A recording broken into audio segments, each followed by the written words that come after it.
एका प्रकारे त्यांना हाऊस अरेस्ट केलं आणि कुठे ना कुठे असा प्रयत्न करण्यात आला की मला इथं कसं तरी एकटं पाडण्यात यावं सौरभ दास आणि आशुतोष अंकाला तिथं फसून त्यांनी तेच केलं। एकीकडे तुम्ही आम्हाला बोलवण्यासाठी तिथं बोलवलं की आपण संवाद करू, याच्यावर कसं सोल्युशन काढता येईल, आणि दुसरीकडे तुम्ही स्टुडंट्सवर लाठीचार्ज केला इथं।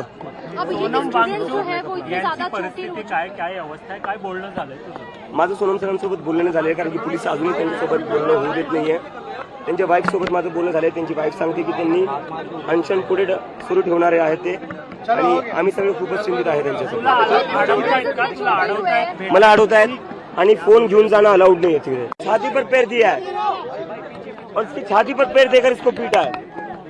क्या ऑर्डर से दिल्ली पुलिस को? बच्चों का खून करने के ऑर्डर से। जो धर्मेंद्र प्रधान 20 से ज्यादा स्टूडेंट की मौत का जिम्मेदार है, उसको बचाने के लिए नरेंद्र मोदी के और बच्चों का खून बहाना चाहते थे। कल हमें हमारा प्रोटेस्ट कॉल ऑफ करना पड़ा क्योंकि हम नहीं चाहते थे और बच्चों को चोट लगे, हम नहीं चाहते थे और बच्चों का सर फूटे। कल तो पता चल गया कि सरकार को बच्चों की जान की चिंता नहीं है। जिस तरह से दिल्ली पुलिस के कर्मचारी लाठियां घुमा रहे थे बच्चों के ऊपर, जिस तरीके से सर फोड़ रहे थे, उससे तो एक चीज क्लियर पता चलती है, उनको ऑर्डर्स मिले थे कि किसी की जान भी जाए तो चलेगा, लेकिन इन लोगों को इतना पीटो कि इसके बाद ये लोग कभी सरकार से सवाल ही ना करें। अगर मार्च को रोकना ही था तो ये वाटर कैनन गन्स भी यूज कर सकते थे। बच्चे ही तो है ना, 17-18 साल के बच्चे थे ये। एक महीने से यहाँ पीसफुल बैठे हुए थे हम, कुछ गड़बड़ नहीं हुई। कल दिल्ली पुलिस की तरफ से पहला हमला हुआ, दिल्ली पुलिस ने लाठी चलाई, उसके बाद भगदड़ मची है। एक लड़की है जो अभी भी आरएमएल में सीरियस से क्रिटिकल है, उसके गले पर पुलिस ने लाठी चलाई है। वो क्रिटिकल है क्योंकि गले पर लाठी चलने के बाद वो लड़की जमीन पर गिर गई, उसके बाद स्टैम्पीड हुआ। उस लड़की को अगर कुछ हो जाता है तो उसके लिए दिल्ली पुलिस और नरेंद्र मोदी की सरकार जिम्मेदार है। क्या लगा रखा है इस देश में आपने, क्या गुंडागर्दी लगा रखी है?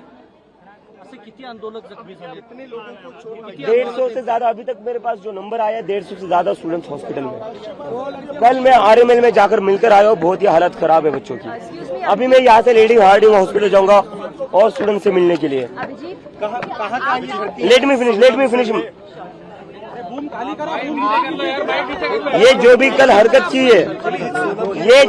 हरकत करी है दिल्ली पुलिस के अधिकारियों ने नरेंद्र मोदी के ऑर्डर पर, बहुत ही शर्मनाक है। ये डेमोक्रेसी में नहीं हो सकता, ये डेमोक्रेसी का लक्षण नहीं, ये तानाशाही है।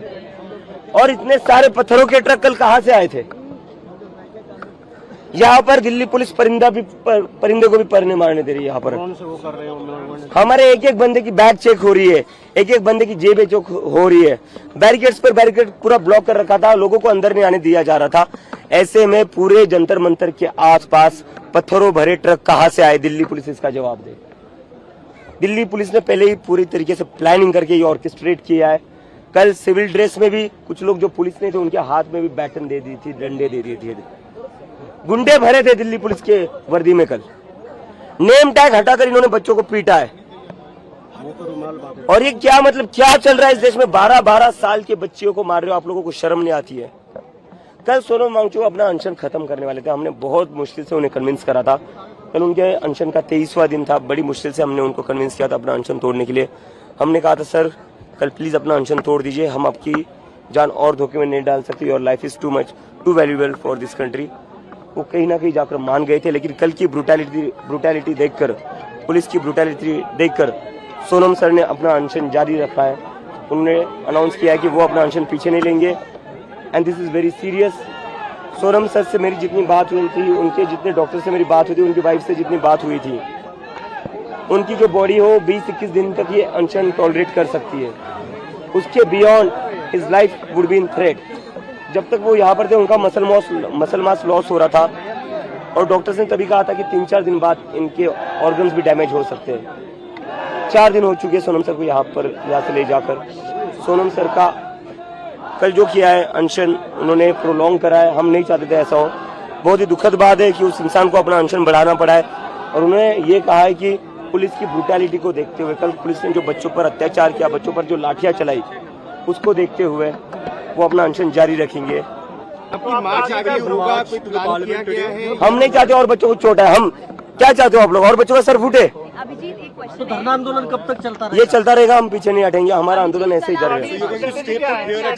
वाले ट्रक का वीडियो शेयर किया था आपने, आपको पता था कि कुछ ना कुछ ये लोग प्लान कर रहे हैं। बिल्कुल, मैंने उसके बाद जेपी नड्डा से मिलना और आपके लोगों का वहां जाना, आपको लग रहा है फ्रॉड हुआ आपके साथ? हमारे साथ सरकार ने टाइम वेस्ट किया। एक तरफ सरकार ने हमें बुलाया, हमारे डेलीगेशन को बुलाया, आओ बात करते हैं, आपके जो भी इश्यूज है, जो भी डिमांड है उस पर बात करेंगे और उस पर सोल्यूशन निकालेंगे।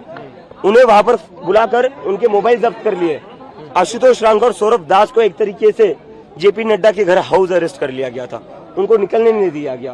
पूरा प्लान ये था कि कैसे इनकी टीम को बिखराया जाए, मुझे यहाँ पर एकदम अकेला कर दिया जाए, जिससे अफरा तफरी जो मचेगी उसके लिए कोई सामने ना हो। पूरा प्लान किया इन लोगों ने कि हमारे सारे मेंबर से हवा फैल जाए।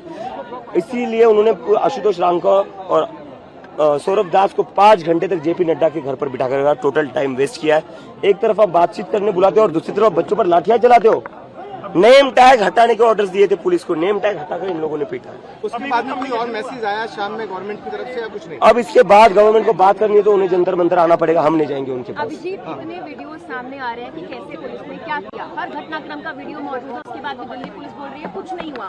और बेशर्म है दिल्ली पुलिस, ये दिल्ली पुलिस नहीं, ये गुंडे ही है।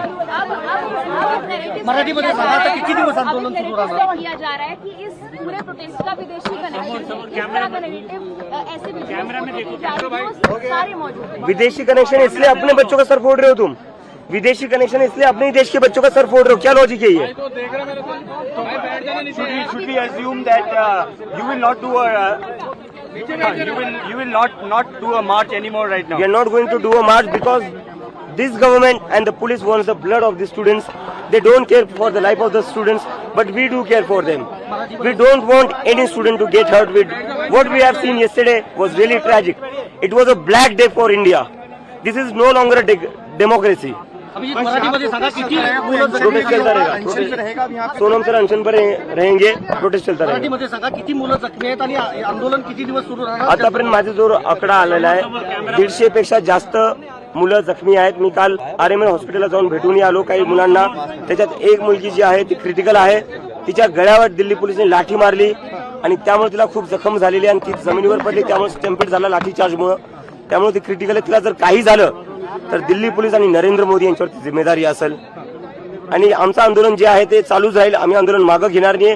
काल जे झालं त्याच्यानंतर तर आम्ही अजिबात मागे सरकणार नाही। काल हा भारतासाठी काळा दिवस होता। 12-12 वर्षांच्या लहान मुलींवर दिल्ली पोलिसांनी लाठ्या चालवल्यात, त्यांचे गळे पकडलेत। वांचूक जणांचं उपोषण आरोप केला जात आहे की आंतरराष्ट्रीय पुढची दिशा काय असेल? वांगचुक सरांनी काल जे दिल्ली पोलिसांनी अत्याचार केला, जी क्रुएल्टी दाखवली स्टुडंट्सवर, ते पाहता वांगचुक सरांनी त्यांचा अनशन पुढे चालवायचं ठेवलं। तुझ्यावर आरोप केला जाते की तुझ्याकडे आंतरराष्ट्रीय कनेक्शन आहे आणि त्यांचं समर्थन मिळेल त्या आरोपांवर काय म्हणतात? माझं आंतरराष्ट्रीय कनेक्शन असल्यामुळे तुम्ही देशातल्या मुलांचे डोके फोडतायत। माझं आंतरराष्ट्रीय कनेक्शन असल्यामुळे तुम्ही 12-12 वर्षांच्या मुलींचे डोके फोडतायत। काय भान आहे की नाही या सरकारला? गुंडांची सरकार आहे ही। 12-12 वर्षांच्या मुलींचे डोके फाडले, 15 वर्षाच्या मुलीचे कपडे फाडले, तिच्या छातीवर पाय देऊन तिला मारण्यात आलेले। माझं आंतरराष्ट्रीय कनेक्शन असल्यामुळे तुम्ही तुमच्या देशातल्या मुलींना मारतायत जेपी नड्डांच्या घरी काल नेमकं काय आणि माझं जर आंतरराष्ट्रीय कनेक्शन असेल तर आरोप कशाला लावताय? इन्व्हेस्टिगेशन करा, आरा सगळं बाहेर दाखवा मीडिया समोर। नड्डांच्या घरी काल नेमकं काय झालं? नड्डांच्या घरी नुसता टाइम वेस्ट केला नड्डांनी, तिथं बोलवलं, आमचे जे स्पोक्सपर्सन गेले होते त्यांचे मोबाईल जप्त केले, एका प्रकारे त्यांना हाऊस अरेस्ट केलं आणि कुठे ना कुठे असा प्रयत्न करण्यात आला की मला इथं कसं तरी एकटं पाडण्यात यावं सौरभ दास आणि आशुतोष रांकाला तिथं फसून त्यांनी तेच केलं। एकीकडे तुम्ही आम्हाला बोलवण्यासाठी तिथं बोलवलं की आपण संवाद करू, याच्यावर कसं सोल्युशन काढता येईल, आणि दुसरीकडे तुम्ही स्टुडंट्सवर लाठीचार्ज केला इथं।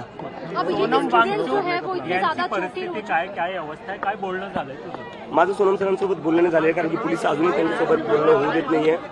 त्यांच्या वाईफ सोबत माझं बोलणं झालंय, त्यांची वाईफ सांगते की त्यांनी अनशन पुढे सुरू ठेवणारे आहेत ते, आणि आम्ही सगळे खूपच चिंतित आहे त्यांच्यासोबत। मला अडवतायत आणि फोन घेऊन जाणं अलाउड नाही तिकडे। छाती पर